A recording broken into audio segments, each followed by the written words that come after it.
নমস্কাৰ, মই কৰ্মচাৰীসকল পিভি লাৰ্ণিং ক্লাছেছ চেনেলটোলৈ আকৌ এবাৰ সকলোকে স্বাগতম জনাইছোঁ। আজি আমি চতুৰ্থ আলোচনা কৰিম, কিন্তু তাৰ আগতে যে এই যিটো মণ্ডল আছে, বায়ুমণ্ডল, জীৱমণ্ডল যিয়ে নকওঁ, আমি যে ব্ৰহ্মাণ্ডত আমি যে পৃথিৱী সূৰ্যৰ চাৰিওফালে ঘূৰে, বুধ গ্ৰহই ঘূৰে, শুক্ৰ গ্ৰহ ঘূৰে, মানে সেইবোৰৰ কথা যে আলোচনা কৰিলোঁ, সেইবোৰনো কেনেকৈ ঘূৰে? ধৰা এইটোতো সূৰ্য দিয়া আছে ইয়াতে, সূৰ্যৰ চাৰিওফালে যেনেকৈ ঘূৰি আছে পৃথিৱীয়ে, কেনেকৈ কৰি আছে সেই বিষয়ে আমি এটা ভিডিঅ' ক্লিপ চাম।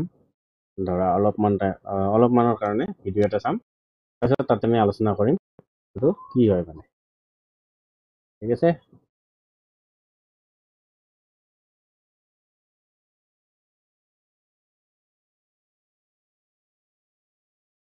এইটোৱে হয় সেই ভিডিঅ'। চোৱা, ইয়াতে ভিডিঅ'টো এবাৰ ভালদৰে চোৱা।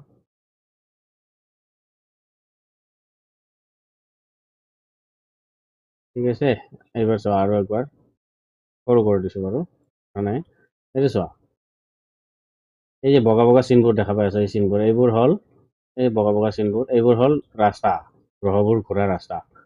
চোৱা, এই গ্ৰহবোৰ নিজেও কিন্তু এটা এটা জেগাত ঘূৰি আছে। এই গ্ৰহবোৰে চোৱাচোন, এই গ্ৰহবোৰ নিজেও ঘূৰি আছে, জেগাতেই ঘূৰি আছে, আৰু কিন্তু এনেকৈ ৰাউণ্ডো মাৰি আছে, হয়নে? তো এই যিটো হৈ আছে ঘটনাটো,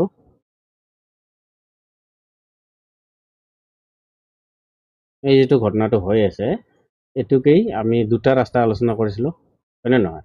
এই দুটা ৰাস্তা এইটোৰ কাৰণে কৰিছোঁ। আৰু এইটো ব্ৰহ্মাণ্ডত এই তৰা নক্ষত্ৰ কিবা কিবি আছে, আৰু এইবোৰ হ'ল কক্ষপথ। এইটোক কি বুলি কয়?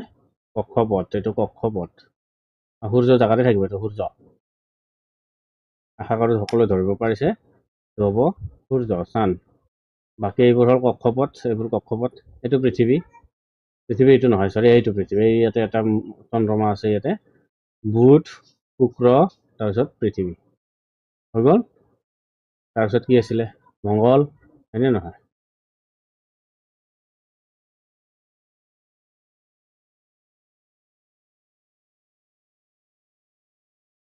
আশা কৰোঁ এইটো ক্লিপৰ দ্বাৰা মই বুজাব পাৰিছোঁ যে ব্ৰহ্মাণ্ডত কেনেকৈ গ্ৰহবোৰে ঘূৰি থাকে। সূৰ্য জেগাতে থাকে, বাকীবোৰেহে ঘূৰে।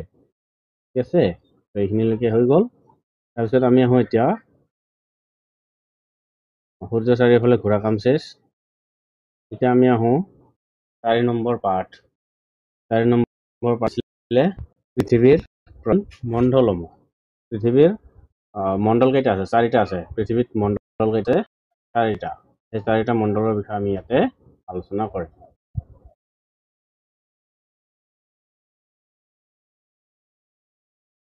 ইয়াতে কি কৈছে যে তোমালোকে ইতিমধ্যে প্ৰথম পাঠত পাই আহিছা যে পৃথিৱীয়ে হ'ল সৌৰজগতৰ একমাত্ৰ গ্ৰহ য'ত জীৱই বাস কৰে। আমি পৃথিৱীত যেনেকৈ বাস কৰি আছোঁ, বেলেগ গ্ৰহবোৰত সেনেকুৱাকৈ বাস কৰা মানুহ নাই। পৃথিৱীখনেই একমাত্ৰ গ্ৰহ য'ত নেকি জীৱ জন্তু, চৰাই চিৰিকটি, মানুহ, চব জন্তুৱে ইয়াতে থাকে। জীৱৰ বসবাসৰ বাবে প্ৰয়োজনীয় উপাদানসমূহ হ'ল এইটো। জীৱ জন্তু জীয়াই থাকিবৰ কাৰণে, থাকিবৰ কাৰণে যিবিলাক প্ৰয়োজনীয় উপাদান, সেইবোৰ কি কি? বায়ু লাগে, বায়ু, পানী, মাটি, তাপ আৰু পোহৰ। এইকেইটা বস্তু আমাক লাগিবই লাগিব, তেতিয়াহে জীৱ জন্তু জীয়াই থাকিব পাৰিব। ইয়াৰ ভিতৰত আমি সূৰ্যৰ পৰা তাপ আৰু পোহৰ পাওঁ। আন 3টা উপাদান যেনেকুৱা বায়ু, পানী আৰু মাটি আমাৰ পৃথিৱীতে পোৱা যায়। মানে বায়ু, পানী, মাটি এইবিলাক আমি য'ত পাওঁ তাতে কি কৰে? জীৱৰ বসতি থকা যেন অনুভৱ কৰা হয়, আৰু জীৱৰ বসতি তাতেই থাকে বুলি কোৱা হয়।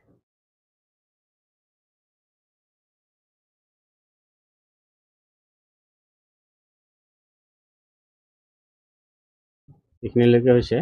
তাৰপিছত ইয়াতে কি কৈছে? পৃথিৱীৰ উপৰিভাগ বা ভূপৃষ্ঠ এটি জটিল অঞ্চল। জটিল মানে টান আৰু। বায়ু, পানী, মাটি আৰু তাপ, পৰিৱেশৰ এই 4টা প্ৰধান প্ৰাকৃতিক উপাদানে, প্ৰাকৃতিক মানে পৃথিৱীৰ পৰা পোৱা, প্ৰকৃতিৰ পৰা পোৱা প্ৰাকৃতিক উপাদানে এই ধৰা পৃষ্ঠতে গাত গা লগায়। 4টা উপাদান কি কি? বায়ু, পানী, মাটি, তাপ, সূৰ্যৰ পোহৰ। তাৰমানে এই পৰিৱেশৰ এই 4টা প্ৰধান প্ৰাকৃতিক উপাদানে এই ধৰা পৃষ্ঠতে গাত গা লগাই আছে। গাত গা লগাই মানে ধৰা তোমাৰ বাউণ্ডাৰীটোত লাগি থকা বুলি কৈছে।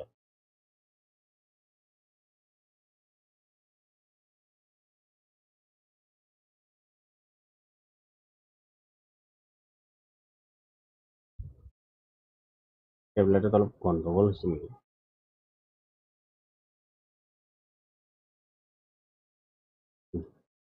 হৈ গ'ল।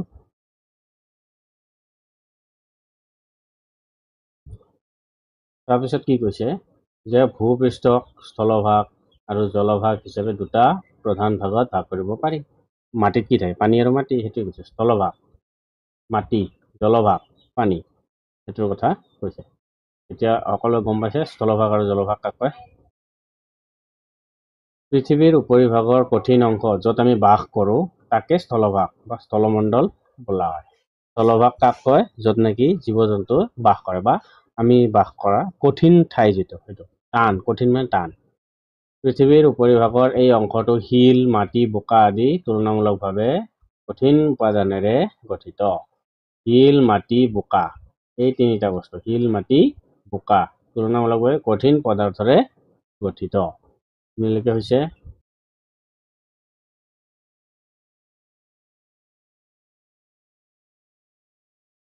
তাৰপিছত ইয়াতে কি কৈছে যে পৃথিৱীৰ উপৰিভাগৰ বিস্তীৰ্ণ দ অংশবোৰত জমা হৈ থাকে। বিস্তীৰ্ণ দ অংশবোৰ, বিস্তীৰ্ণ মানে কি কয় এইটো, পৰিসৰ বিস্তৃত হৈ দ অঞ্চল, ধৰা পুখুৰী সেনেকুৱা ধৰণৰ বিস্তীৰ্ণ মানে মেলি যোৱা, যিটো গাঁত, ধৰা তোমাৰ এটা সৰু গাঁত আছে, গাঁতটোত পানী কমকে জমা হ'ব আৰু বেছি ডাঙৰকে গাঁত, যেনেকুৱা পুখুৰী হ'ব পাৰে, ফিচাৰী হ'ব পাৰে, হয়নে? সেইবোৰৰ কথা কৈছে। বিস্তীৰ্ণ মানে বহলি মেলি হৈ থকা গাঁত, দ অংশবোৰত পানী জমা হৈ থাকে, সেই কথা কৈছে। পানীৰে ভৰি থকা সেই অংশবোৰক জলভাগ বা জলমণ্ডল বোলে। আমি বাস কৰা পৃথিৱীখনক আৱৰি থকা গেছীয় আৱৰণটোক বায়ুমণ্ডল বুলি কোৱা হয়। আমি যে আছো মাটিৰ ওপৰত যে আছো, মাটিৰ ওপৰত আমি উশাহ নিশাহ লৈ আছো, উশাহ নিশাহটো লওঁতে আমি যিটো গেছ লৈছো সেইটো ক'ৰ পৰা পাইছো? বায়ুমণ্ডলৰ পৰাই পাইছো, সেইকাৰণে সেইটোক বায়ুমণ্ডল বুলি কয়। এনেলৈকে হৈছে। বায়ুমণ্ডলত কি কি থাকে? নাইট্ৰজেন, অক্সিজেন, কাৰ্বন ডাই অক্সাইড আদি বিভিন্ন গেছ পোৱা যায়। আমি তিনিটা নাম পালো, নাইট্ৰজেন, অক্সিজেন, কাৰ্বন ডাই অক্সাইড। এইবোৰ ক'ত থাকে? বায়ুমণ্ডলত থাকে। মানুহকে ধৰি বিভিন্ন জীৱ জন্তু বসবাস কৰা স্থলমণ্ডল, জলমণ্ডল আৰু বায়ুমণ্ডলক একেলগে সামৰি লৈ জীৱমণ্ডল বুলি কোৱা হয়। কি কি? স্থলমণ্ডল, জলমণ্ডল আৰু বায়ুমণ্ডলক তিনিওটাক যেতিয়া আমি মিক্স কৰি ক'ম, তেতিয়া আমি কি ক'ম? জীৱমণ্ডল বুলি ক'ম। কাৰণ তিনিওটা বস্তু লাগিবই জীৱমণ্ডলৰ কাৰণে। যদি তিনিওটাৰ এটা বস্তু নোহোৱা হয়, তাতে জীৱ জন্তু থাকিব পাৰিব জানো? বায়ু নহ'লে কেনেকৈ থাকিব? বায়ু নহ'লে থাকিব নোৱাৰে।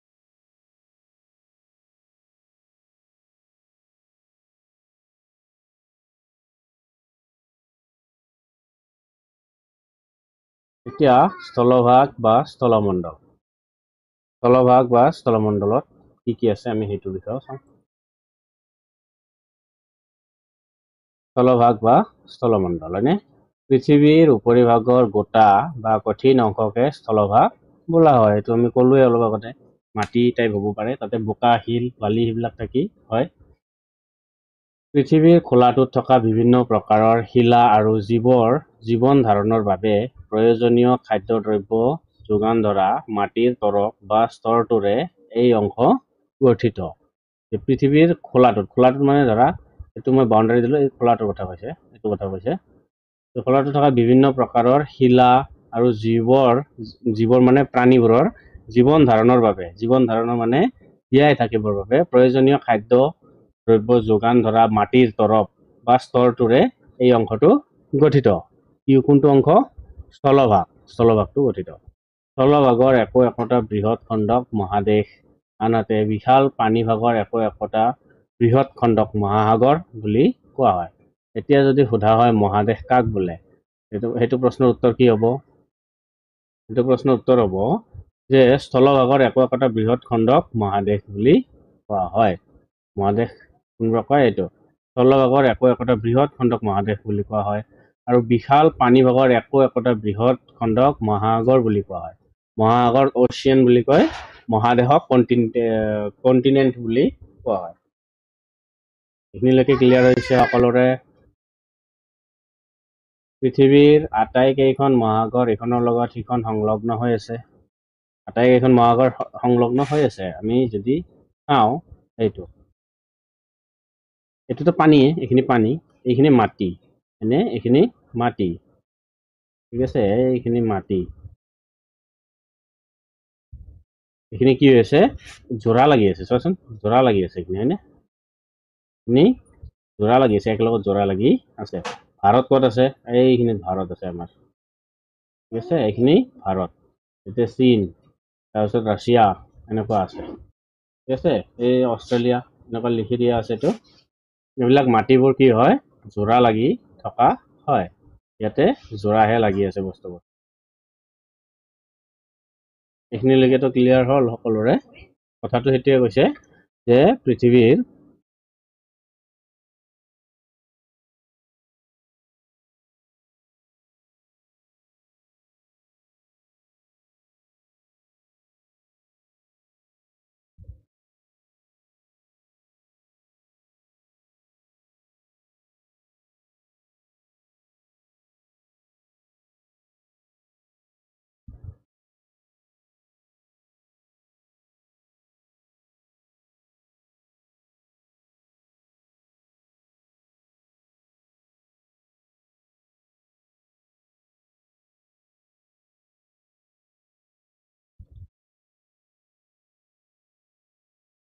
সেইকাৰণে কৈছে যে পৃথিৱীৰ আটাইকেইখন মহাসাগৰ ইখনৰ লগত সিখন সংলগ্ন মানে জোৰা লাগি আছে।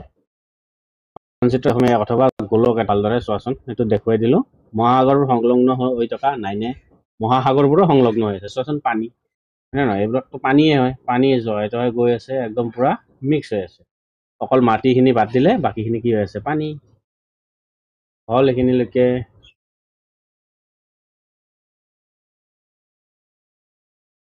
পিছত কি কোৱা আছে, স্থলভাগৰ উচ্চতা পৃথিৱীৰ সকলো ঠাইতে সমান নহয়। স্থলভাগৰ উচ্চতা পৃথিৱীৰ সকলো ঠাইতে সমান নহয়, ক'ৰবাত পাহাৰ আছে, ক'ৰবাত দ আছে, সেইটো কৈছে। স্থলভাগৰ উচ্চতা কেনেকৈ নিৰ্ণয় কৰা হয় জানানে? কেনেকৈ নিৰ্ণয় কৰে জানো?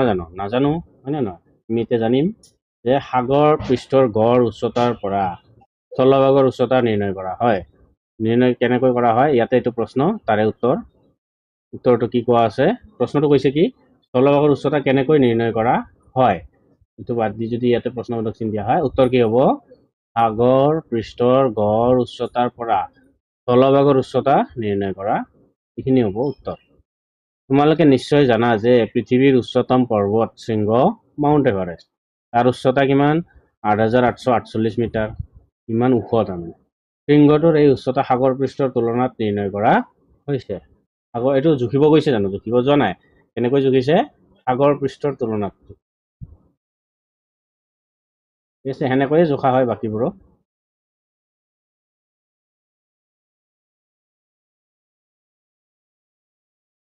এইটো মাউণ্ট এভাৰেষ্ট, এইটো সাগৰৰ পৃষ্ঠ, হয়নে? সাগৰ পৃষ্ঠ এনেকৈ তললৈ আহিছে, সেইটো জুখিবলৈ, মানে এইটোৰ লগত অনুমান কৰি সেইটো জুখিব গৈছে।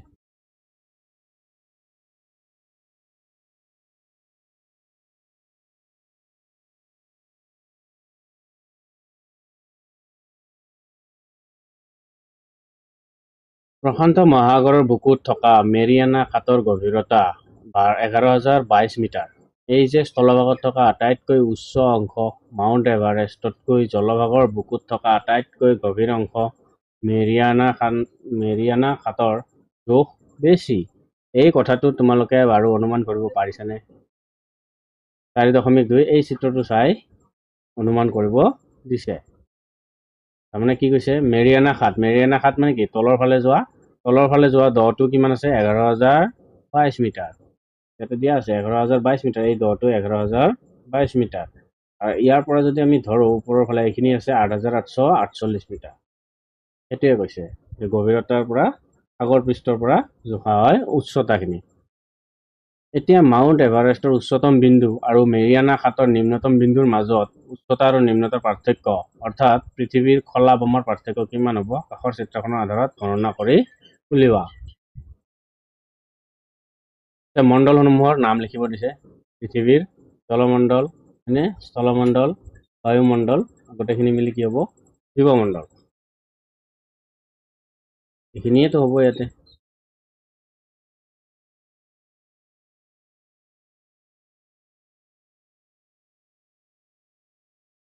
তাৰপিছত ইয়াতে কি কোৱা আছে?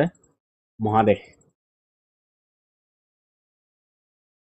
মহাদেশ পৃথিৱীৰ প্ৰধান মহাদেশখন। এই মহাদেশবোৰ হ'ল পৃথিৱীৰ প্ৰধান মহাদেশ সাতখনৰ এছিয়া, ইউৰোপ, আফ্ৰিকা, উত্তৰ আমেৰিকা, দক্ষিণ আমেৰিকা, ওচেনিয়া আৰু এণ্টাৰ্কটিকা বা সুমেৰু মহাদেশ। বিশাল জলভাগে এই মহাদেশবোৰৰ কেইখনমানক ইখনৰ পৰা সিখনক পৃথক কৰিছে।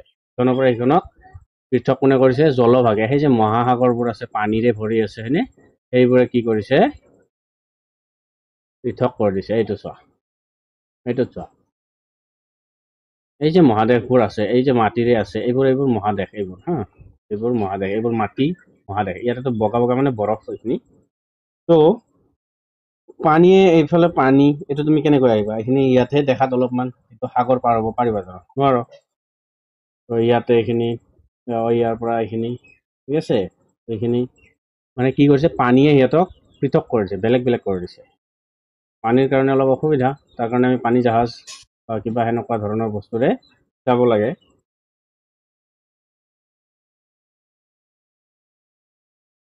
এতিয়া কি কৈছে? বিশাল জলভাগে এই মহাদেশবোৰৰ কেইখনমানক ইখনৰ পৰা সিখনক পৃথক কৰিছে। এইখিনি দেখুৱাই দিলোঁ। চাৰিওফালে ভালদৰে মন কৰিলে দেখিবা যে পৃথিৱীৰ মুঠ স্থলভাগৰ অধিক অংশই উত্তৰ গোলাৰ্ধত পৰে। উত্তৰ গোলাৰ্ধতে পৰিছে। চোৱা, উত্তৰ গোলাৰ্ধ আৰু দক্ষিণ গোলাৰ্ধ আছিল নহয়। এইখিনি হ'ব উত্তৰ গোলাৰ্ধ আৰু এইখিনি হ'ব দক্ষিণ গোলাৰ্ধ। উত্তৰাৰ্ধত বেছিভাগেই মাটি উত্তৰ গোলাৰ্ধত আছে। এইটো বিষুৱ ৰেখা মাজৰটো, এইটো বিষুৱ ৰেখা, ঠিক আছে? এই বিষুৱ ৰেখাৰ এইখিনি ছাইডক উত্তৰ গোলাৰ্ধ আৰু এইখিনি ছাইডক দক্ষিণ গোলাৰ্ধ বুলি কোৱা হয়। তো উত্তৰ গোলাৰ্ধত বেছিভাগ কি আছে? মাটি আছে। দক্ষিণ গোলাৰ্ধত বেছিভাগ কি আছে? পানী আছে। ক্লিয়াৰ হ'ল এইখিনি?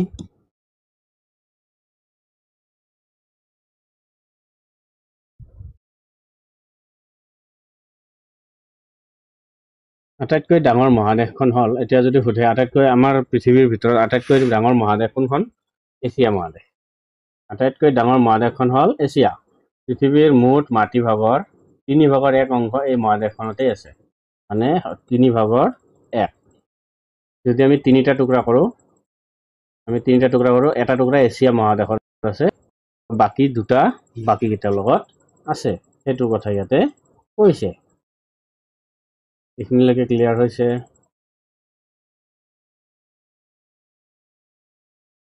এই মহাদেশখনৰ অধিক অংশ উত্তৰ গোলাৰ্ধত অৱস্থিত। মহাদেশখনৰ দক্ষিণ অংশৰ মাজেৰে পূবা পশ্চিমাকৈ কৰ্কট ক্ৰান্তি ৰেখা পাৰ হৈ গৈছে। মহাদেশখনৰ দক্ষিণ অংশৰ মাজেৰে পূবা পশ্চিমাকৈ কৰ্কট ক্ৰান্তি ৰেখা, বিষুৱ ৰেখাৰ তলৰ ৰেখাটোৱে কৰ্কট ক্ৰান্তি, এইটো ধৰা পৃথিৱী, এইটো বিষুৱ ৰেখা। এনে তলত যিটো গৈছে এইটো কৰ্কট ক্ৰান্তি ক'ব, ওপৰত যিটো গৈছে এইটোক মকৰ ক্ৰান্তি বুলি ক'ব। এইটোত চোৱা, কৰ্কট ক্ৰান্তি ৰেখা বুলি লেখা থাকিব লাগিব।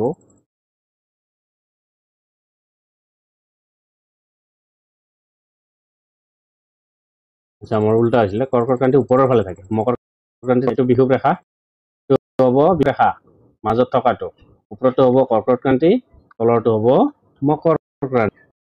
হৈ গ'ল এইখিনি?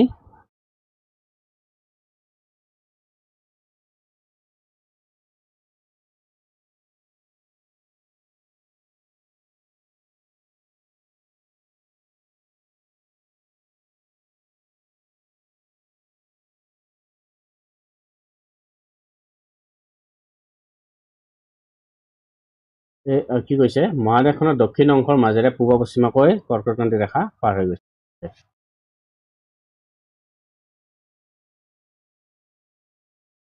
মহাদেশখনৰ দক্ষিণ অংশৰ মাজেৰে, ইয়াতে কৈছে উল্টা, তাতে দেখুৱাইছে উল্টা, হয়নে? দক্ষিণ অংশ কোনটো? কৰ্কট ক্ৰান্তি কোনফালে আছে? উত্তৰৰ ফালে আছে দেখোন, দক্ষিণৰ ফালে হ'ব লাগিছিলে। তেতিয়াহ'লে আমাৰ ইয়াতে কোৱাতে উল্টা হৈছে।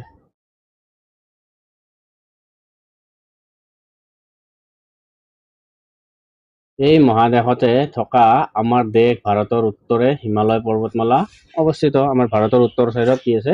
হিমালয় পৰ্বত আছে। এছিয়াৰ উত্তৰ পশ্চিম অংশত উত্তৰ দক্ষিণাকৈ ইউৰাল পৰ্বতমালা আছে। আচ্ছা, ইয়াৰে এটা প্ৰশ্ন হয়, প্ৰশ্নটো কি ক্লিয়াৰ কৰি লৈছো আগত। প্ৰশ্নটো হ'ব যে এছিয়াৰ উত্তৰ পশ্চিম অংশত উত্তৰ দক্ষিণাকৈ কোনটো পৰ্বতমালা আছে? তেতিয়া হ'ব ইউৰাল পৰ্বতমালা আছে। এই পৰ্বতমালাৰ পশ্চিমে যি বিশাল স্থলভাগ আছে, স্থলভাগ মানে মাটি, তাকে ইউৰোপ মহাদেশ বোলে।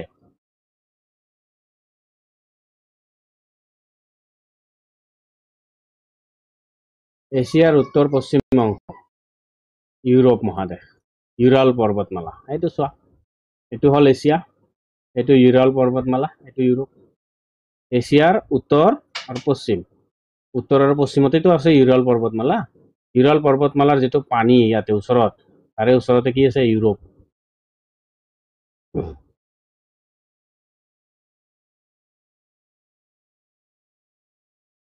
ইউৰোপ কেতিয়াবা ঘূৰিব যাব লাগিছিল।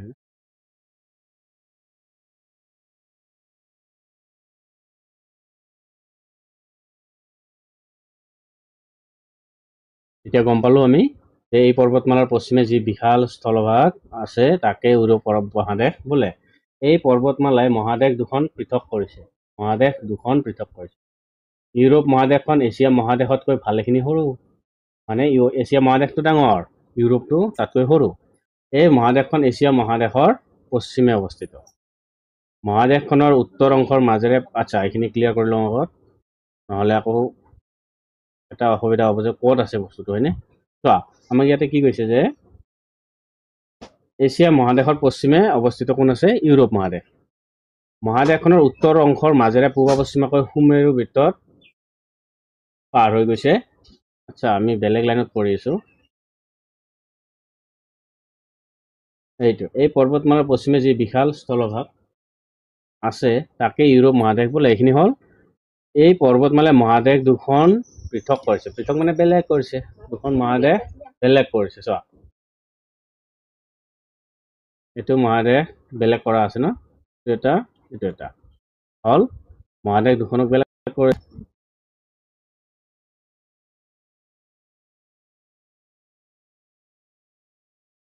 তাৰপিছত কি কোৱা আছে? ইউৰোপ মহাদেশখন এছিয়া মহাদেশতকৈ ভালেখিনি সৰু। এইখিনি হ'ল এই মহাদেশখন এছিয়া মহাদেশৰ পশ্চিমে অৱস্থিত। আচ্ছা, ইউৰোপ মহাদেশ এইটো, এছিয়া মহাদেশ ইয়াতে আছে, ইয়াৰে পশ্চিম ফালে ক'ত আছে? এইটো ইউৰোপ লিখা আছে ইয়াতে। এইটো কোনোবাই দেখা নাই যদি মই দেখুৱাবলৈ চেষ্টা কৰিম।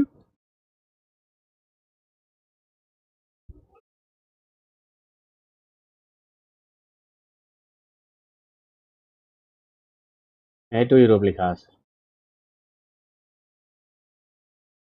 ঠিক আছে। এতিয়া চাগে সকলোৱে দেখিবলৈ পাইছে।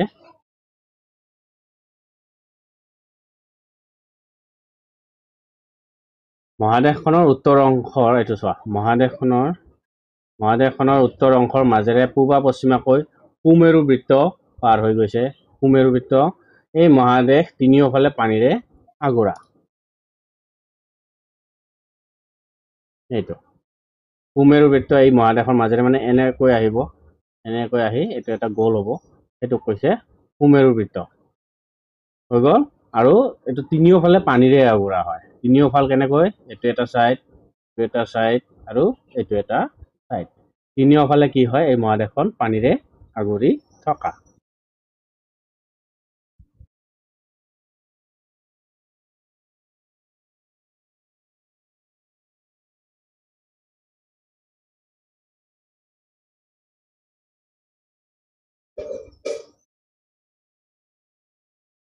এছিয়াৰ পাছতেই দ্বিতীয় সৰ্ববৃহৎ মহাদেশ হ'ল আফ্ৰিকা। এছিয়া 1 নম্বৰত আছে, আফ্ৰিকা 2 নম্বৰত। বিষুৱ ৰেখাৰ মহাদেশখনৰ প্ৰায় সোঁমাজেদি পাৰ হৈ গৈছে। আফ্ৰিকাৰ সোঁমাজেদি কি হৈছে? বিষুৱ ৰেখা পাৰ হৈ গৈছে। এতিয়া বিষুৱ ৰেখা আমি চাব লাগিল। তলততো আৰু সেই ধৰণৰ ছবি নাই, আমি ওপৰৰটোকে চাম। এইটো এটা ডাঙৰকে ফটো পায়, তোমালোকে কিনি ঘৰত লগাই থবা, এতিয়া কনফিউজ নহ'ব। আফ্ৰিকাৰ মাজেৰে বিষুৱ ৰেখা পাৰ হৈ গৈছে। চোৱা, আফ্ৰিকা মহাদেশ ক'ত আছে? এইটো আফ্ৰিকা মহাদেশ। বিষুৱ ৰেখা এইটো হয়, ইয়াৰ মাজেৰে পাৰ হৈ গৈছে। আফ্ৰিকা মহাদেশৰ মাজে দিছে বিষুৱ ৰেখা পাৰ হৈছে। আকৌ দক্ষিণ আমেৰিকাৰ মাজেদিও গৈছে। অষ্ট্ৰেলিয়াৰ মাজেদি যোৱা নাই। অষ্ট্ৰেলিয়াৰ মাজেদি মকৰ ক্ৰান্তি ৰেখা গৈছে।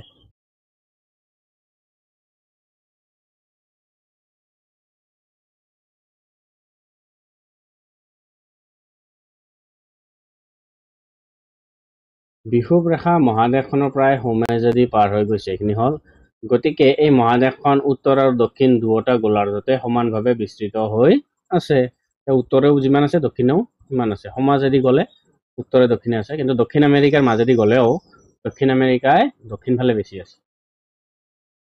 পৃথিৱীৰ মানচিত্ৰখন ভালদৰে মন কৰিলে দেখিবা যে কেৱল এইখন মহাদেশৰ মাজেদিয়েই কৰ্কট ক্ৰান্তি ৰেখা, বিষুৱ ৰেখা আৰু মকৰ ক্ৰান্তি ৰেখা পাৰ হৈ গৈছে।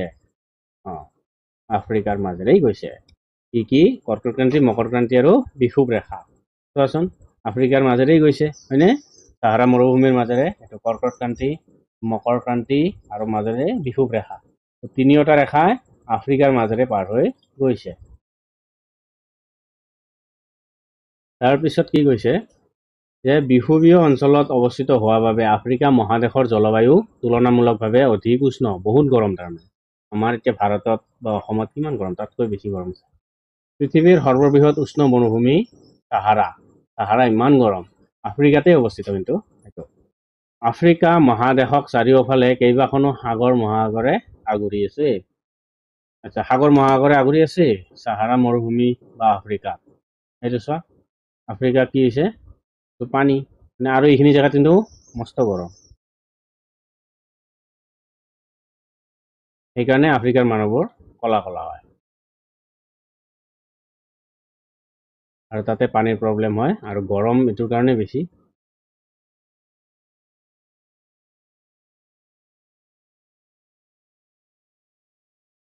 আফ্ৰিকা এইটো কৈছে নহয়, আফ্ৰিকা মহাদেশক চাৰিওফালে কেইবাখনো সাগৰ মহাসাগৰে আগুৰি আছে। পৃথিৱীৰ আটাইতকৈ দীঘল নদী নীল নদী। পৃথিৱীৰ আটাইতকৈ দীঘল নদীখনৰ নাম নীল নদী। ক'ত আছে? আফ্ৰিকা মহাদেশত আছে। পৃথিৱীৰ তৃতীয় বৃহত্তম মহাদেশ হ'ল উত্তৰ আমেৰিকা। প্ৰথম আমি পালো এছিয়া, দ্বিতীয় পালো আফ্ৰিকা, তৃতীয় পালো উত্তৰ আমেৰিকা। এটি বৰ ঠেক ভূখণ্ডৰে এই মহাদেশখন দক্ষিণ আমেৰিকাৰ লগত লগ লাগি আছে। এটি বৰ ঠেক ভূখণ্ড, ঠেক মানে চেপি যোৱা। এই মহাদেশখন দক্ষিণ আমেৰিকাৰ লগত, এইটো তলত আছে চোৱা, এইটো হ'ল আমেৰিকা, এইটো হ'ল দক্ষিণ আমেৰিকা। ইয়াতে যে মাটিখিনিত লাগি আছে, এইটো পানামা যোজক নে, এইখিনি জেগা বৰ ঠেক একদম। এইখিনি কি হৈছে, উত্তৰ আমেৰিকা আৰু দক্ষিণ আমেৰিকাৰ মাজত আছে।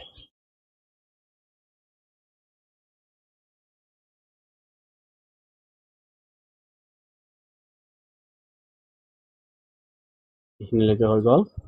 তাৰপিছত কি কৈছে, এই ঠেক ভূখণ্ডক পানামা যোজক বুলি কোৱা হয়। দেখুৱাই দিলো তাতে ছবিত। এই মহাদেশখন সম্পূৰ্ণৰূপে উত্তৰ গোলাৰ্ধত অৱস্থিত। ক'ত আছে এইখন? উত্তৰ গোলাৰ্ধত আছে। ৰকি পৰ্বতমালা উত্তৰ আমেৰিকাৰ উল্লেখযোগ্য পৰ্বতমালা। ইয়াৰে এটা প্ৰশ্ন হয় যে উত্তৰ আমেৰিকাৰ উল্লেখযোগ্য পৰ্বতমালাখনৰ নাম কি? ৰকি পৰ্বতমালা। ঠিক আছে, এইটো ৰকি। মহাদেশখনত তিনিখন মহাসাগৰে আগুৰি আছে। আমেৰিকালৈ যাওঁ, ওপৰত যাব লাগিব, এইটো উত্তৰ আমেৰিকা। কি কৈছিলে ইয়াতে? তিনিখন কি আছিলে? মহাসাগৰে আগুৰি আছে। তিনিখন মহাসাগৰে আগুৰি আছে, এইটো দেখুৱাব লাগে। এইটো আটলান্টিক মহাসাগৰ, এইটো ৰকি পৰ্বতমালা না, প্ৰশান্ত মহাসাগৰ আৰু উত্তৰ মহাসাগৰ। ঠিক আছে, এইখিনিলৈকে হৈছে। তিনিটা মহাসাগৰে উত্তৰ আমেৰিকা কি কৰি আছে? আগুৰি আছে। আৰু পানামা বুলি যে ক'লো, এই বুলি কোৱা, এইখিনি জেগা একদম ঠেক আছে, সেইকাৰণে এইটোক পানামা যোজক বুলি কোৱা হয়। এইখিনিলৈকে ক্লিয়াৰ? একো প্ৰব্লেম থাকিব নালাগে এইখিনিত। ইমান এটা টান নহয়, ফাং কৰিলে কিন্তু টান হ'ব, ভালদৰে পঢ়িলে একদম সহজ। এতিয়া আমাক কি কৈছে, উত্তৰ আমেৰিকাক আগুৰি থকা মহাসাগৰ কেইখনৰ নাম মানচিত্ৰ একত চাই লোৱাচোন। চালোৱে আমি, দক্ষিণ আমেৰিকাৰ অধিক অংশই দক্ষিণ গোলাৰ্ধত পৰিছে। পৃথিৱীৰ দীৰ্ঘ নাম এণ্ডিছ। মহাদেশৰ পশ্চিম ফালেদি উত্তৰ দক্ষিণকৈ বিস্তৃত হৈ আছে। বিস্তৃত হৈ থকা মেল খাই থকা মানে বহুত ডাঙৰ জেগালৈ মেলি থকা। এই মহাদেশৰ উত্তৰ অংশৰ মাজেৰে পৃথিৱীৰ আটাইতকৈ বহল নদী আমাজন পশ্চিমৰ পৰা পূবলৈ বৈ গৈছে। আমাজন নদী পূবৰ পৰা পশ্চিমলৈ এইটো বৈ গৈছিলে। এতিয়া আমাৰ জানি থওঁ আহাত চাওঁ। জানি থওঁ আহাত কি কৈছে, দুই বহল জলভাগক লগ কৰা ঠেক জলভাগক প্ৰণালী বোলে। দুই বহল জলভাগক লগ কৰা ঠেক জলভাগক প্ৰণালী বোলে। যেনে কক প্ৰণালী। চিত্ৰ 4.3 কত আছে। 4.3 ক এইটো কক প্ৰণালী কত চোৱা। এইখিনি জেগা বেছি নাই, মানে 17 নে 18 কিলোমিটাৰ আছে। তাতে কিন্তু অলপমান জেগা দেখুওৱা হৈছে। এইখিনি ঠেক জেগা পানীৰ, গোটেইখিনি এইখিনি পানী এনে গোটেইখিনি। এই জেগাত কি হৈছে, 17 নে 18 কিলোমিটাৰ বহল নদীৰ দৰে আছে। এইখিনি জেগা পানী, সেইকাৰণে ইয়াক কি বুলি কোৱা হয়, কক প্ৰণালী। এইটো হ'ল এইটো ঠেক। তাৰপিছত ইফালে আছে ওকে। আমি এতিয়া আহোঁ 2 নম্বৰ পইণ্টটো, যে দুই বহল স্থলভাগক লগ কৰা ঠেক স্থলভাগক যোজক বোলে। যোজক মানে এইটোক যোজক বোলে, কাৰণ এইটো মাটিৰে আছে আৰু এইখিনি জেগা অকল পানীৰে আছে। এইখিনি মাটিৰে থকাৰ কাৰণে এইটোক যোজক বুলি কোৱা হয়। এইখিনিলৈকে আশা কৰোঁ হৈছে। ইয়াতে যোজক আৰু প্ৰণালী এই দুটা বস্তু অলপ মনত ৰাখিলে হ'ল। যদি ঠেক জেগাটো পানীৰ হয় তেতিয়াহ'লে তাক প্ৰণালী ক'ব, যদি মাটিৰ হয় তেতিয়াহ'লে তাক যোজক বুলি ক'ব। হ'ল এইখিনি। তাৰপিছত আহোঁ এইখিনি যে কি কৈছে, পৃথিৱীৰ মহাদেশবোৰৰ ভিতৰত ওচেনিয়া আটাইতকৈ সৰু মহাদেশ। ওচেনিয়া মহাদেশ আটাইতকৈ সৰু। এই মহাদেশখন সম্পূৰ্ণৰূপে দক্ষিণ গোলাৰ্ধত পৰে। ইয়াৰ চাৰিওপিনে সাগৰ মহাসাগৰে আগুৰি আছে। অষ্ট্ৰেলিয়া আৰু নিউজিলেণ্ড হ'ল ওচেনিয়া মহাদেশৰ দুটা প্ৰধান ভূখণ্ড।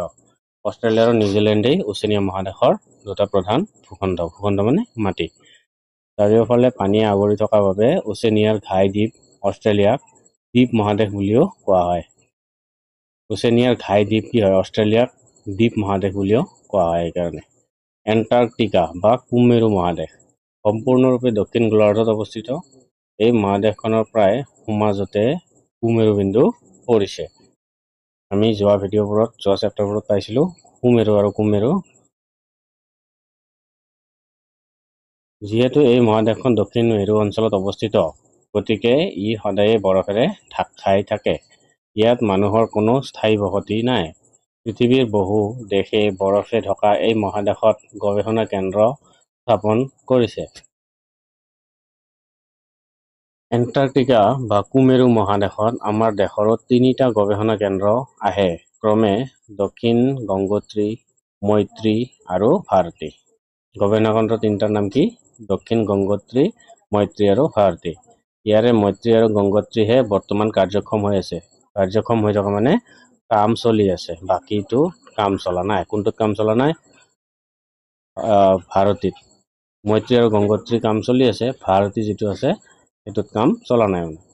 এই স্থলভাগত মানুহৰ স্থায়ী বসতি নথকাৰ বাবে ইয়াক বহুতো লোকে মহাদেশ বুলিব নোখোজে, কাৰণ তাতে বেছি বৰফ। সেইকাৰণেই তাতে সেইখন মহাদেশ নহয় বুলি ক'ব খোজে। ওকে, ক্ৰিয়াকলাপবোৰ আমি অনুশীলনী প্ৰশ্নৰ লগত আলোচনা কৰিম। তাৰপিছত বেছি নাই আৰু অলপমান আছে। এতিয়া আমি আহোঁ জলমণ্ডল, হাইড্ৰস্ফিয়াৰ। কি কৈছে, প্ৰায় 3/4 ঠাই পানী আগুৰি থকা 3/4, 4/3 কি কৈছে, পানীয়ে আগুৰি আছে। আমাৰ পৃথিৱীখনৰ এটি নীলা গ্ৰহ বুলিও কোৱা হয়। পৃথিৱীৰ উপৰিভাগৰ 71% বেছি অংশ পানী। সাগৰ, মহাসাগৰ, নদী আৰু হ্ৰদ আদিৰ বুৱতী পানী ভাগ, হিমবাহবোৰত থকা বৰফ, ভূগৰ্ভত থকা পানী ভাগ, বায়ুমণ্ডলত থকা জলীয় ভাপ, এই সকলোবোৰ লগ লাগি জলমণ্ডল গঠিত হৈছে। পৃথিৱীৰ মুঠ জলৰ 97% ভাগ সাগৰ মহাসাগৰত আছে। 100%ৰ 97% ক'ত আছে? সাগৰ আৰু মহাসাগৰত আছে। আৰু এই জল মানুহৰ ব্যৱহাৰৰ বাবে অনুপযোগী, কাৰণ লুণীয়া হয়। কাৰণ এই জল বৰ লুণীয়া, নিমখীয়া। বাকীখিনি জলৰ বেছিভাগ ভূগৰ্ভৰ পানী আৰু বৰফৰ ৰূপত পোৱা যায়। মানে ভূগৰ্ভ মাটিৰ তলৰ বেছিভাগ পানী আমি কিহত পাওঁ? বৰফৰ কাৰণে পাওঁ।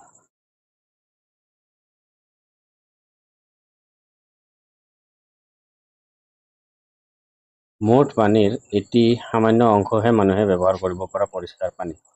ওকে, এই সামান্য পৰিমাণৰ ব্যৱহাৰযোগ্য পানীখিনিও মানুহে বিবেচনাহীনভাৱে অপচয় কৰা দেখা গৈছে।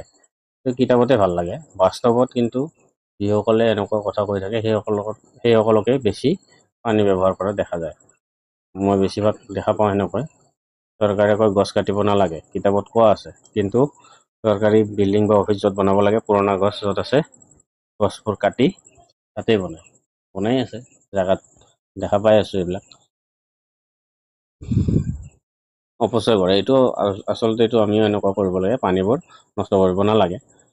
ঠিক আছে, যিটো মাটিৰ তলৰ পানী 3% পানী, সেইখিনি আমি ভালদৰে ব্যৱহাৰ কৰিব লাগে, নহ'লে কি হ'ব, এদিনাখন শেষ হৈ যাব, পিছত আমাৰ কি হ'ব, পানীৰ কাৰণে মৃত্যু হ'ব পাৰে।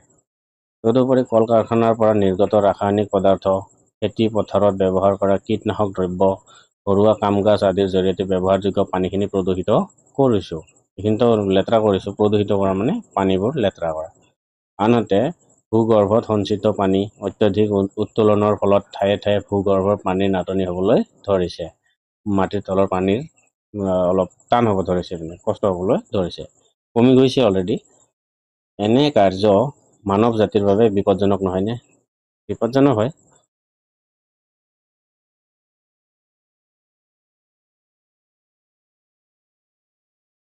এতিয়া চোৱা, মহাসাগৰ, অচিয়ান, আমি মহাসাগৰলৈ যাওঁ। কি কৈছে, জলমণ্ডলৰ প্ৰধান অংশ হ'ল মহাসাগৰবোৰ। জলমণ্ডলৰ প্ৰধান অংশই মহাসাগৰ। এই মহাসাগৰবোৰ ইখনৰ লগত সিখন সংলগ্ন হৈ আছে। পৃথিৱীৰ মহাসাগৰ 5খন হ'ল প্ৰশান্ত মহাসাগৰ, আটলান্টিক মহাসাগৰ, ভাৰত মহাসাগৰ, উত্তৰ মহাসাগৰ আৰু দক্ষিণ মহাসাগৰ। এই 5খন মহাসাগৰৰ নাম। মহাসাগৰৰ পানীভাগ সদায় গতিশীল। গতিশীল মানে গতি কৰি থাকে, লৰচৰ ইফালৰ পৰা সিফালে গৈ থাকে, তাৰমানে গতিশীল বুলি কৈছে। মহাসাগৰবোৰত আমি প্ৰধানকৈ 3 প্ৰকাৰৰ গতি বা চলন দেখিবলৈ পাওঁ, মানে 3 ধৰণৰ চলন দেখিবলৈ পাওঁ। কি কি? সেইবোৰ হ'ল ঢৌ, পানীত ঢৌ উঠা, জোৱাৰ ভাটা হোৱা আৰু সাগৰীয় সোঁত। এই 3টা ধৰণৰ আমি ঢৌ দেখিবলৈ পাওঁ। গতি, তাৰমানে ঢৌ নহয়, গতি, পানীৰ গতি।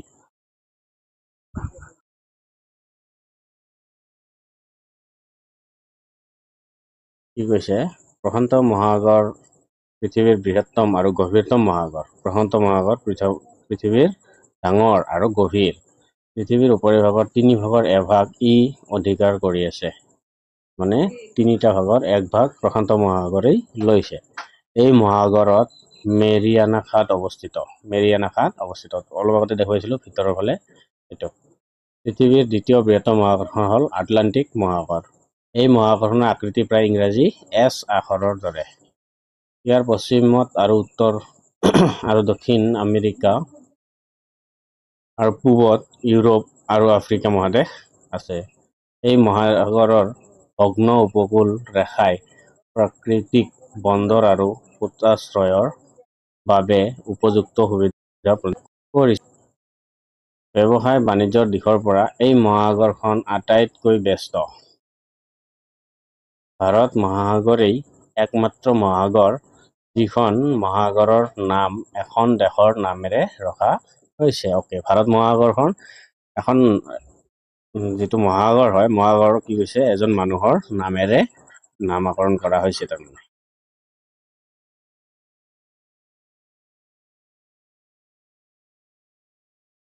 এই মহাসাগৰখন ত্ৰিভুজ আকৃতিৰ। ত্ৰিভুজ মানে জানো আমি এই ধৰণৰ হ'ব। ইয়াৰ উত্তৰ দিশত এছিয়া, পশ্চিমত আফ্ৰিকা আৰু পূবত অষ্ট্ৰেলিয়া অৱস্থিত। এইবোৰ দেশ আছে, পূবত অষ্ট্ৰেলিয়া আছে, উত্তৰত এছিয়া আছে আৰু পশ্চিমত আফ্ৰিকা আছে। এতিয়া আহোঁ আমি উত্তৰ মহাসাগৰ। উত্তৰ মেৰু বৃত্তৰ ভিতৰত অৱস্থিত। উত্তৰ মেৰু বৃত্তৰ ভিতৰত অৱস্থিত, এইটো বৃত্ত তাৰে ভিতৰত অৱস্থিত বুলি কৈছে। এই মহাসাগৰত বেৰিং প্ৰণালীয়ে প্ৰশান্ত মহাসাগৰৰ লগত সংলগ্ন কৰিছে। সংলগ্ন কৰা মানে জোৰা লগা প্ৰশান্ত মহাসাগৰৰ লগত জোৰা লগাই দিছে। উত্তৰ মহাসাগৰৰ অধিকাংশ জলভাগ সাধাৰণতে বছৰটোৰ প্ৰায়ভাগ সময় বৰফ হৈ থাকে। উত্তৰ মহাসাগৰৰ বেছিভাগ পানীয়ে কি কৰে বছৰটোৰ বেছিভাগ সময়তেই বৰফ হৈ থাকে। এণ্টাৰ্কটিকা আৰু বা কুমেৰু মহাদেশৰ চাৰিওফালে যি জলভাগ আছে তাকেই দক্ষিণ মহাসাগৰ বোলা হয়। এণ্টাৰ্কটিকা বা কুমেৰু মহাদেশৰ চাৰিওফালে যি জলভাগ আছে তাকেই দক্ষিণ মহাসাগৰ বুলি কোৱা হয়। 60° অক্ষাংশৰ দক্ষিণে অৱস্থিত বৰফে আৱৰা দক্ষিণ মহাসাগৰৰ জলভাগ বিভিন্ন সাগৰীয় প্ৰাণীৰ বিচৰণভূমি তাতে চৰে, ঘাঁহ খায়, পানী খায়, সেইবিলাক।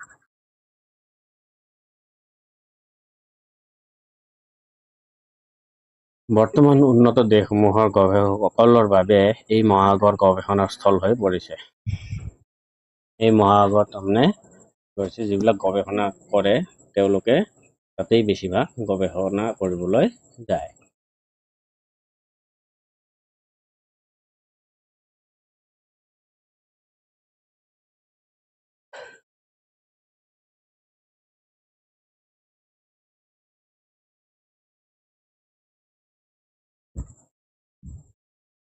মহাসাগৰসমূহ মাছকে ধৰি অনেক প্ৰাণীৰ বাসস্থান। মহাসাগৰসমূহ মাছটো থাকেই আৰু বেলেগ বেলেগ প্ৰাণীও থাকে হয়নে মাছৰ বাহিৰে। ইয়াৰ উপৰি মহাসাগৰসমূহৰ তলিত অনেক বিচিত্ৰ উদ্ভিদো পোৱা যায়। তোমালোকে টেলিভিশ্যনত নিশ্চয় মহাসাগৰৰ তলি সম্বন্ধে তথ্যচিত্ৰ দেখিছা। মহাসাগৰৰ তলত দেখাই নহয়, কিছুমানে নাকত অক্সিজেন গেছ লগাই তলত যায় চাবলৈ। ই অতি আমোদজনক নহয়নে? আনহাতে ভূমিকম্প, আগ্নেয়গিৰি উদগীৰণৰ উপৰি চুনামি, মহাসাগৰীয় সোঁত আদি বিভিন্ন কাৰ্যৰ উৎস হ'ল এই মহাসাগৰসমূহ। স্থলভাগৰ জলবায়ু নিয়ন্ত্ৰণত মহাসাগৰসমূহে বিশেষ ভূমিকা পালন কৰে। মুঠতে বিচিত্ৰতাৰে ভৰা মহাসাগৰসমূহৰ বিষয়ে আৰু বহু কথা জানিবলগীয়া আছে। মহাসাগৰৰ বিষয়ে এতিয়াও আমি ভালদৰে গোটেইখিনি জানাই নাই আৰু জানিবলগীয়া আছেই। তোমালোকে সেইবোৰ জানিবলৈ চেষ্টা কৰিবা। তোমালোকে জানিবলৈ চেষ্টা কৰিবা বুলি কিতাপত কৈ দিছে। জানিবা ক'ত আৰু যেতিয়া 6 হয়নে 7, 8, 9, 10 এনেকৈ গৈ থাকিবা এইবিলাক বস্তু। এতিয়া আহোঁ আমি বায়ুমণ্ডল। এটি গেছীয় বা বায়বীয় আৱৰণে গেছ থকা বা বায়বীয়, এতিয়া বায়বীয় বুজি নাপালে গেছীয় বুজি লোৱা। পৃথিৱীখন আগুৰি আছে। আমাৰ চাৰিওফালে কি আছে? বায়ু। তাৰ মাজত আমি উশাহ নিশাহ ল'ব পাৰিছোঁ। ইয়াকে বায়ুমণ্ডল বুলি কোৱা হয়। বায়ুমণ্ডল কাক বোলে? এটি গেছীয় আৱৰণে পৃথিৱীখন আগুৰি আছেই, তাকেই বায়ুমণ্ডল বুলি কোৱা হয়। বায়ুৰ এই আৱৰণটো পৃথিৱীৰ এটি অতি দৰকাৰী আৰু এৰাব নোৱাৰা অংগ। ই আমাৰ শ্বাস প্ৰশ্বাসৰ বাবে প্ৰয়োজনীয় বায়ুৰ যোগান ধৰে। আনহাতে এই সূৰ্যৰ পৰা বিকিৰিত অতি বেঙুনীয়া ৰশ্মিৰ কুপ্ৰভাৱৰ পৰা জীৱ জগতক ৰক্ষা কৰে। আমাৰ যে সূৰ্যৰ পোহৰ অলপ হালধীয়া ধৰণৰ হয়নে নহয়? আৰু হালধীয়া মানে বেঙুনীয়া ৰশ্মিৰ কুপ্ৰভাৱ, সেই ৰশ্মিটো পৰিলে কুপ্ৰভাৱ হয়, বেয়া হয় তাৰমানে। সেইটো আমাক জীৱ জগতৰ পৰা ৰক্ষা কৰে কোনে? বায়ুমণ্ডলৰ যিটো আৱৰণ, যিটো বায়ুমণ্ডল, সেইটোৱে। পৃথিৱীৰ উপৰিভাগৰ পৰা মোটামুটিভাৱে বায়ুমণ্ডল প্ৰায় 1600 কিলোমিটাৰ মানে 1600 কিলোমিটাৰ উচ্চতা পৰ্যন্ত প্ৰসাৰিত হৈ আছে। ধৰা এইখিনি বায়ুমণ্ডল, ইয়াতে সূৰ্যই পোহৰ দিছে, ইয়াতে আমি থাকোঁ। এই বায়ুমণ্ডলে কি কৰে? সূৰ্যৰ পোহৰটো অতি বেঙুনীয়া ৰশ্মিবোৰ কনভাৰ্ট কৰি বেলেগ ফালে পঠিয়াই দিয়ে আৰু আমাক যিখিনি দিব লাগে সেইখিনি ভালদৰে পঠিয়াই দিয়ে। নহ'লে অতি বেঙুনীয়া ৰশ্মি যদি আমাৰ শৰীৰত পৰে তেতিয়াহ'লে কি হ'ব? জীৱ জগত নষ্ট হ'ব। পৃথিৱীৰ উপৰিভাগৰ পৰা মোটামুটিভাৱে বায়ুমণ্ডল প্ৰায় এইটো আমি ক'লো ন, উষ্ণতা আৰু আন কিছুমান বস্তুৰ ওপৰত ভিত্তি কৰি বায়ুমণ্ডলক 4টা স্তৰত ভাগ কৰা হৈছে। বায়ুমণ্ডলক কেইটা ভাগত ভাগ কৰা হৈছে? 4টা ভাগত ভাগ কৰা হৈছে। ভূপৃষ্ঠৰ পৰা আৰম্ভ কৰি স্তৰবোৰৰ নাম ক্ৰমে মাটিৰ পৰা যেতিয়া উঠিবা তেতিয়া ট্ৰপস্ফিয়াৰ, ট্ৰপস্ফিয়াৰ শেষ হ'লে ষ্ট্ৰেটোস্ফিয়াৰ, ষ্ট্ৰেটোস্ফিয়াৰ শেষ হোৱাৰ পিছত মেছোস্ফিয়াৰ আৰম্ভ হ'ব, মেছোস্ফিয়াৰৰ পিছত থাৰ্মোস্ফিয়াৰ। এই 4টা বায়ুমণ্ডলৰ এই 4টা ভাগ। থাৰ্মোস্ফিয়াৰৰ তলৰ অংশক আয়নস্ফিয়াৰ আৰু ওপৰ অংশক এক্সোস্ফিয়াৰ বোলা হয়।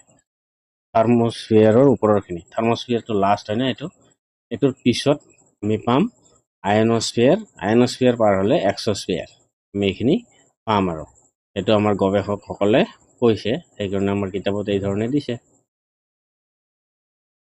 বায়ুমণ্ডল ঘাইকৈ নাইট্ৰজেন আৰু অক্সিজেন গেছেৰে গঠিত। বায়ুমণ্ডলটো কিহেৰে গঠিত? নাইট্ৰজেন আৰু অক্সিজেন গেছেৰে। গাই গুটীয়াকৈ চাবলৈ গ'লে ৭৮% নাইট্ৰজেন, ২১% অক্সিজেন আৰু বাকী ১% কাৰ্বন ডাই অক্সাইড, আৰ্গন আৰু আন গেছেৰে বায়ুমণ্ডল গঠিত। নাইট্ৰজেন কিমান? ৭৮%, অক্সিজেন কিমান? ২১% আৰু বাকী ১% কাৰ্বন ডাই অক্সাইড, আৰ্গন আৰু আন গেছেৰে বায়ুমণ্ডলটোত গঠিত হৈছে। জীৱই জীয়াই থকাৰ বাবে উশাহত বায়ুমণ্ডলৰ পৰা অক্সিজেন গেছ আহৰণ কৰে। জীৱই জীয়াই থকাৰ বাবে উশাহত কি কৰে? বায়ুমণ্ডলৰ পৰা অক্সিজেন গেছ আহৰণ কৰে। আনকি আমিও কৰি আছো। আনহাতে বায়ুমণ্ডলত থকা কাৰ্বন ডাই অক্সাইড গেছ উদ্ভিদে খাদ্য প্ৰস্তুত কৰাৰ বাবে গ্ৰহণ কৰে। উদ্ভিদ মানে গছ-গছনিবোৰে যেতিয়া ফল মূল দিয়ে বা তেওঁলোকে যিটো খায়, গছ-গছনিবোৰে যিটো আহাৰ গ্ৰহণ কৰে, সেইটো প্ৰস্তুত কৰাৰ বাবে তেওঁলোকে কি কৰে? বায়ুমণ্ডলত থকা কাৰ্বন ডাই অক্সাইড গেছ ব্যৱহাৰ কৰে। কাৰ্বন ডাই অক্সাইডৰ আন এটা গুৰুত্বপূৰ্ণ ভূমিকা হ'ল পৃথিৱীয়ে বিকিৰণ কৰা তাপ শোষণ কৰে। কোনে কৰে? কাৰ্বন ডাই অক্সাইড গেছে। কল কাৰখানা, যান বাহন আদিৰ পৰা নিৰ্গত মানে কি? কল কাৰখানাৰ পৰা গাড়ী চলালে আমাৰ ধোঁৱা ওলোৱাই যে সেইকেইটা কাৰ্বন ডাই অক্সাইড বায়ুত মিহলি হোৱাৰ ফলত বায়ুত গেছৰ পৰিমাণ দিনক দিনে বৃদ্ধি পাবলৈ ধৰিছে। ফলত অধিক পৰিমাণে তাপ শোষণ কৰিবলৈ লৈছে আৰু বায়ুমণ্ডলৰ উত্তাপ বৃদ্ধিত অৰিহণা যোগাইছে। পৃথিৱীত যিমান গাড়ী চলিব, যিমান কোম্পানী হ'ব, তাৰে পৰা প্ৰদূষণ হ'ব। প্ৰদূষণ হৈ আমাক কি কৰিব? গৰমটো তাৰ কাৰণে বেছিকৈ সৃষ্টি হৈছে আৰু আমি গৰম বেছিকৈ অনুভৱ কৰিছোঁ। যিমানে গাড়ী হ'ব, সিমানেই গৰম হ'ব। সাগৰ পৃষ্ঠত বায়ুৰ ঘনত্ব আটাইতকৈ বেছি। সাগৰ পৃষ্ঠত বায়ুৰ ঘনত্ব আটাইতকৈ বেছি। ইয়াৰ পৰা কি হৈছে? যিমানে ওপৰলৈ যোৱা যায়, বায়ুমণ্ডলৰ ঘনত্ব সিমানেই কমি যায়। বায়ু কমকেই পোৱা যায়। তোমালোকে বাৰু জানানে যে পৰ্বতৰ ওপৰত বায়ুৰ ঘনত্ব কম বাবে পৰ্বত আৰোহণকাৰীসকলে তাত উশাহ নিশাহ লোৱাত কষ্ট পায়। আমি পাহাৰৰ ওপৰত গ'লে অক্সিজেন গেছ কমকৈ পাম। যাৰ ফলত যিসকলে পৰ্বত বগাই, পাহাৰত বগাবলৈ যায়, সেইসকলে কি কৰে? কিছুমানে হয়তো অক্সিজেন গেছ লৈ যায় চিলিণ্ডাৰ, নতুবা কষ্ট হয় আৰু সেয়েহে তেওঁলোকে অক্সিজেন গেছৰ চিলিণ্ডাৰ লগত লৈ যায়। আমি যিমানেই ওপৰলৈ যাওঁ, বায়ুমণ্ডলৰ ঘনত্বৰ নিচিনাকৈ উষ্ণতাও কিছু দূৰলৈ কমি যায়। তোমালোকে নিশ্চয় জানা যে বায়ুৰ চাপ আছে, বায়ুৰ এটা প্ৰেছাৰ আছেই। যেনেকৈ আমি চাইকেলৰ চকাত দিলে চকাটো ফুলি থাকে, আমি চলাবলৈ ভাল পাওঁ, হয়নে? কম হ'লে কি হয়? শিলত লাগিলে খেটেক খেটেক শব্দ কৰে, কষ্ট হয়। এই চাপ সকলো ঠাইতে সমান নহয়। ঠিক তেনেকুৱাই বায়ুৰো কিছুমান কাম আছে, কিছুমান চাপ আছে। কিছুমান ঠাইত উচ্চ চাপ আৰু কিছুমান ঠাইত নিম্ন চাপ দেখা যায়। উচ্চ চাপ থকা অঞ্চলৰ পৰা বায়ু নিম্ন চাপ থকা অঞ্চললৈ গতি কৰে। মানে য'ত বেছিকৈ বায়ু আছে, য'ত কমকৈ বায়ু থাকিব, তাতে কি কৰিব? কমকৈ থকা বায়ুৰ ঠাইত গুচি যাব। এইদৰে চলাচল কৰা বায়ুকে আমি বতাহ বুলি কওঁ। বায়ুমণ্ডলৰ নিম্ন স্তৰ ট্ৰপোস্ফিয়াৰতেই মেঘ, বৰষুণ আৰু বতাহ আদিৰ সৃষ্টি হয়। বায়ুমণ্ডলৰ নিম্ন স্তৰত হয়। বায়ুমণ্ডলৰ একদম তলৰ স্তৰটোত এইবোৰ হয়। আমি বতাহ বৰষুণ পাওঁ নহয়, এইটোৰ কথা ইয়াতে কৈছে। এতিয়া আমি আহোঁ জীৱমণ্ডল। মাটি, পানী আৰু বায়ু এই তিনিটা প্ৰধান প্ৰাকৃতিক উপাদান ওচৰা ওচৰিকৈ থাকি জীৱ বৰ্তি থাকিব পৰা পৰিৱেশ সৃষ্টি কৰা মণ্ডলটোক জীৱমণ্ডল বোলে। জীৱমণ্ডল কাক বোলে? আমি এইখিনি লিখিলেই হৈ যাব যে মাটি, পানী আৰু বায়ু, ইয়াৰ পৰা ইয়ালৈকে এই তিনিটা প্ৰধান প্ৰাকৃতিক উপাদান ওচৰা ওচৰিকৈ থাকি জীৱ বৰ্তি থাকিব পৰা, জীয়াই থাকিব পৰা, তাৰমানে পৰিৱেশ সৃষ্টি কৰা মণ্ডলটোকে জীৱমণ্ডল বোলে। অতি ক্ষুদ্ৰ ক্ষুদ্ৰ অণুজীৱ, বেক্টেৰিয়া আদিৰ পৰা বৃহৎ আকাৰৰ স্তন্যপায়ী প্ৰাণীবোৰলৈ বিভিন্ন প্ৰকাৰৰ জীৱ এই মণ্ডলত বাস কৰে। এইটো চিত্ৰৰ কথা কৈছে। বিভিন্ন প্ৰাকৃতিক দুৰ্যোগ যেনে ভূমিকম্প, বানপানী, আগ্নেয়গিৰি আদিৰ বাবে পৃথিৱীৰ উপৰিভাগলৈ স্ফুটলন আহিব পাৰে।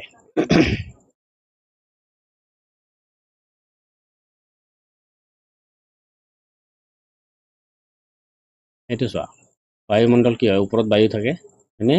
আৰু এইবোৰ জীৱ, এইটো হ'ব জীৱমণ্ডল, মানে জীৱমণ্ডল নহয়, এইটো জলমণ্ডল, এইটো স্থলমণ্ডল। স্থল মানে মাটি, জল মানে পানী, গোটেইখিনিকে মিলি জীৱমণ্ডল বুলি কোৱা হয়। সকলোৰে ক্লিয়াৰ হৈছেনে? বায়ু ওপৰত আছে, পানী আৰু মাটি তলত আছে, এইখিনি গোটেইখিনি মিলি, এই তিনিওটা মিলি তাতে জীৱ জন্তু থাকে কাৰণে জীৱমণ্ডল বুলি কোৱা হয়। চাই ল'বা কিতাপত ছবিটো। জীৱমণ্ডলত থকা জীৱবোৰক দুটা বহল ভাগত ভাগ কৰিব পাৰি, উদ্ভিদ জগত আৰু প্ৰাণী জগত। উদ্ভিদ মানে গছ গছনিবোৰক কোৱা হ'ব, প্ৰাণী মানে হাতী ঘোঁৰা মহ মানুহ এইবিলাক সকলোকে। এই উদ্ভিদ জগত আৰু প্ৰাণী জগতৰ মাজত ইটোৱে সিটোক কিবা নহয় কিবা প্ৰকাৰে প্ৰভাৱিত কৰে, প্ৰভাৱান্বিত কৰে। গছ কাটিলে বা কৃষি কাৰ্যৰ বাবে অৰণ্য ভূমি পৰিষ্কাৰ কৰিলে ভূমি ক্ষয় হয়। ক্ষয় হয় মানে কি হয়? পানী পৰিলে পানীৰ লগত বৈ যায় মাটিটো, ঠিক তেনেকৈ মাটিটো লাহে লাহে লাহে লাহে কি হ'ব? খাল হৈ যাব তাৰ পৰা, সেইটোক ভূমি ক্ষয় বুলি কোৱা হয়। অন্যহাতে অৰণ্যত থকা প্ৰাণীৰ বাসস্থানৰো অভাৱ হয়। এতিয়া গুৱাহাটীত যে মানুহৰ ঘৰত বাঘ ওলোৱা বুলি শুনা পোৱা গৈছিল মাজতে, কিহৰ কাৰণে? মানুহৰ ঘৰত বাঘ অহা নাছিল, বাঘৰ ঘৰত মানুহে মানে বাঘৰ ঠাইত মানুহে ঘৰ সাজি আছিল, যাৰ ফলত বাঘে কি কৰিছিলে? নিজৰ ঠাই বুলি তাতে থাকিবলৈ লৈছিল। অপৰিকল্পিতভাৱে ঘৰ দুৱাৰ, কল কাৰখানা, নদী বান্ধ আদিৰ নিৰ্মাণে জীৱমণ্ডলৰ অন্তৰ্গত বায়ু, পানী আৰু মাটি প্ৰদূষিত কৰে। অপৰিকল্পিতভাৱে মানে কোনো চিন্তা চৰ্চা নকৰে, পিছলৈ কি হ'ব সেইবোৰ নকৰাকৈ ঘৰ দুৱাৰ, কল কাৰখানা, নদী বান্ধ, মাথাউৰিৰ দৰে চুইচ গেটৰ দৰে বান্ধ আদিৰ নিৰ্মাণে, এইবোৰ যদি আমি নিৰ্মাণ কৰোঁ, জীৱমণ্ডলৰ অন্তৰ্গত বায়ু, পানী আৰু মাটি লেতেৰা কৰে। তাতে প্ৰদূষিত কৰা মানে লেতেৰা কৰা, বেয়া কৰা। সেইকাৰণে যিকোনো কাম কৰিলে পৰিকল্পনা কৰিহে কৰিব লাগে, মানে চিন্তা চৰ্চা কৰিব লাগে।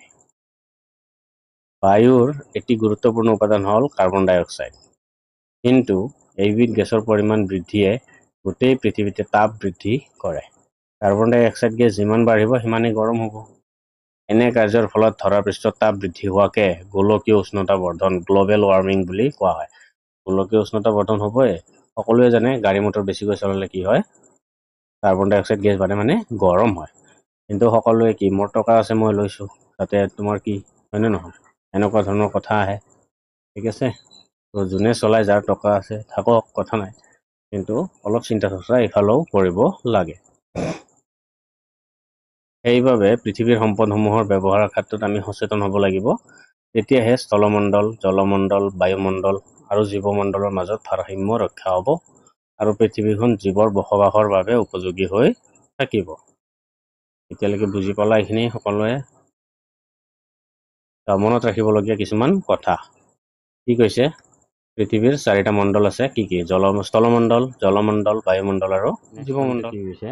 পৃথিৱীৰ গভীৰতম অংশ প্ৰশান্ত মহাসাগৰৰ তলিভাগত থকা মেৰিয়ানা খাত। মেৰিয়ানা খাত ক'ত আছে? প্ৰশান্ত মহাসাগৰৰ তললৈকে। ইয়াৰ গভীৰতা কিমান? 11,022 মিটাৰ। পিছৰ পইণ্টটো, পৃথিৱীৰ মহাদেশ 7খন। 7খন কি কি? এছিয়া মহাদেশ। এছিয়া মহাদেশতে আমাৰ ভাৰতবৰ্ষ আছে।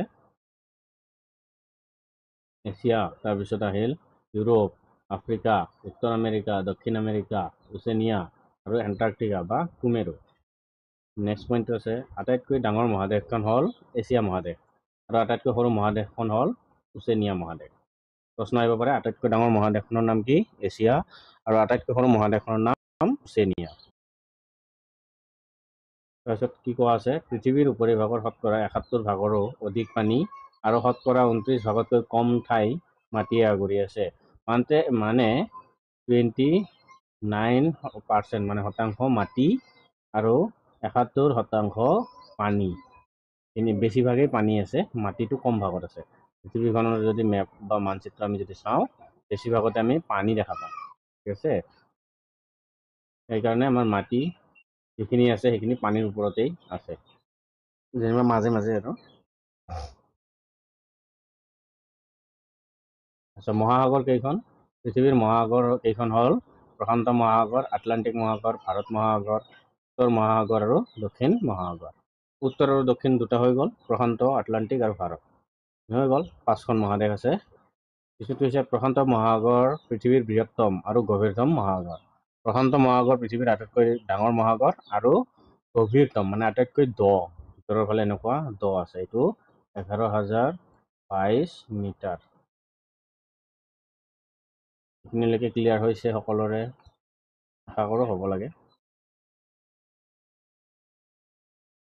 কি কোৱা আছে, পৃথিৱীৰ উপৰিভাগৰ পৰা প্ৰায় 1600 কিলোমিটাৰ দূৰলৈ বায়ুমণ্ডল প্ৰসাৰিত হৈ আছে। বায়ুমণ্ডল কিমান কিলোমিটাৰলৈকে আছে? 1600 কিলোমিটাৰ বা 1600 কিলোমিটাৰ, যি কোৱা যায়। 1600 ক'লেও হ'ব, 1600 ক'লেও হ'ব। বায়ুমণ্ডলক 4টা স্তৰত ভাগ কৰা হৈছে। ভূপৃষ্ঠৰ পৰা আৰম্ভ কৰি স্তৰবোৰ হ'ল বায়ুমণ্ডলৰ স্তৰ 4টা। কি? ট্ৰপোস্ফিয়াৰ, ষ্ট্ৰেটোস্ফিয়াৰ, মেছোস্ফিয়াৰ আৰু থাৰ্মোস্ফিয়াৰ। হৈ গ'ল। তো এতিয়া আমাৰ এইটো পাঠ সমাপ্ত কৰা হ'ল। আমি অনুশীলনীৰ প্ৰশ্ন আৰু ইয়াতে যিবিলাক ক্ৰিয়াকলাপ আছে এইবোৰ একেলগত ডিছকাছ কৰিম, ক্ৰিয়াকলাপ আৰু অনুশীলনীবোৰ। তো আজিৰ ভিডিঅ'ত এইখিনিতে সামৰণি মাৰিছোঁ। ধন্যবাদ।